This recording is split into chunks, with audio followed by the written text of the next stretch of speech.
குழந்தைகளுக்கு வந்து கலை திருவிழால பேச்சு போட்டி, கட்டுரை போட்டி அந்த மாதிரி தான் பிராக்டிஸ் கொடுப்பேன்.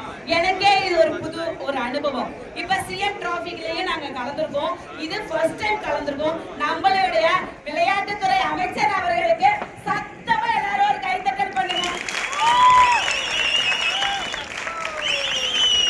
எல்லாருக்கும் எப்படி இருந்துன்னு தெரியல.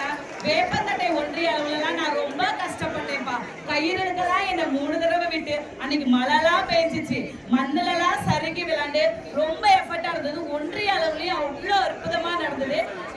இந்த மாதிரி நாங்க போய் கலந்துக்கிட்டோம்னு சொல்லும்போது ஊர்ல இருக்கிறவங்களும் கிராமப்புறங்கள்ல இருக்கிறவங்களும் ஓ இப்படி கொண்டு புதுசா ஆரம்பிச்சிருக்காங்களா ஒரு ஸ்கீம்ல, இவ்வளோ ஒரு பெனிஃபிட் இருக்கா. அதுவும் நம்மளோட பரிசு தொகை எல்லாருக்கும் எப்படி இருக்கு? பரிசு தொகை அற்புதமா இருக்கு. அதுவும் நம்ம பிளாக்ல இருக்கிறத விட டிஸ்ட்ரிக்ட்ல நமக்கு எப்படி இருக்கு? 2 மடங்கு, அதோட 1 மடங்கு அதிகமாவே இருக்கு.